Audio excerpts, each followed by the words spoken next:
The ABCs of hitting. A is load. We're going to talk about load here. Load is the transfer of power onto the back leg. You can also call it the transfer of energy into the back leg, because power is energy. Now, power is also strength times speed. To efficiently allow yourself to distribute that power, you have to have a proper loading sequence. So this is what I talk about. In the stance, we just talked about the weight is distributed among the balls of the feet at a 50-50 distribution. So make sure that when you start, that's your starting position, okay? If you start a little bit further back, I'm okay with that, as long as we're not allowing this back knee to drift past that ankle.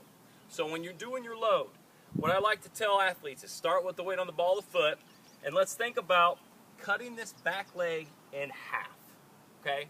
So we're going to cut this back leg in half, and we're never going to allow the weight to distribute past the inside half of that back leg.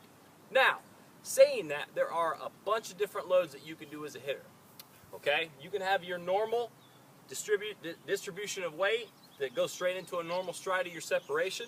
You can have a leg kick. You can have a toe tap like Chipper Jones had.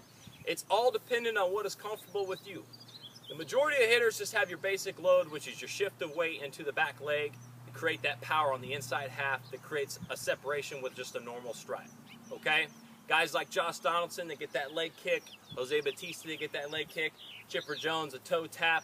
Everybody's a little bit different. Pujols almost just picks his foot up, puts it back down in separation. Understand that your load is going to be dependent on what your needs are. For me, I had a very wide stance, similar to Albert Pujols, probably a little bit wider. I had a strong enough core and a strong enough bottom half that I didn't have to create all this gathering of energy, because I was already strong enough, and I already had a good core and good bat speed to allow me to hit the ball with power. Now, smaller guys, they're going to have to initiate everything that they have to get into their swing. The stronger and bigger you are, the less more of a load that you're going to need to have, because your core and you're so strong. The lighter that you are, if you're 140 pounds soaking wet, you're going to have to use every ounce of your weight to be able to get into that load to initiate your launching sequence after separation. So, saying that, let's go over my load and what I would do. Note that a leg kick or a toe tap, it's the same method. It's the same method to the madness. You're just doing it a little bit differently. So as I'm getting here, I like to tell kids to think about bottom half body sway. I ask them if they can dance, if they have any rhythm.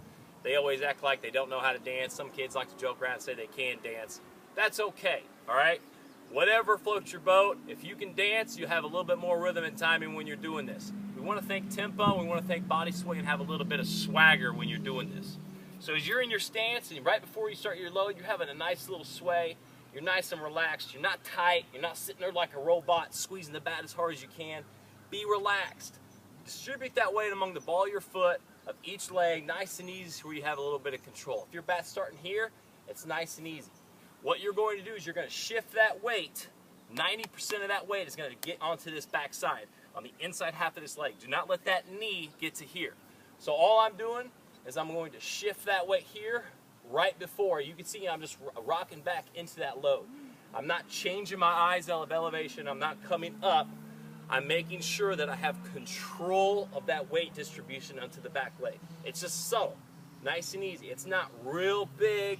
I'm not getting a huge eye change of elevation. Make sure the eyes stay level. The head will move a little bit, but I shouldn't see this, okay? It's the same thing. If I'm getting a leg kick, bang. Weight still stays on the inside half of that back leg. It's under control, okay? Toe tap, bang, same thing. Shift that weight to the inside half of the back leg, always under control. Have a little bit of swagger at the plate with your stance. Distribute that weight evenly. Body sway in the bottom half, okay?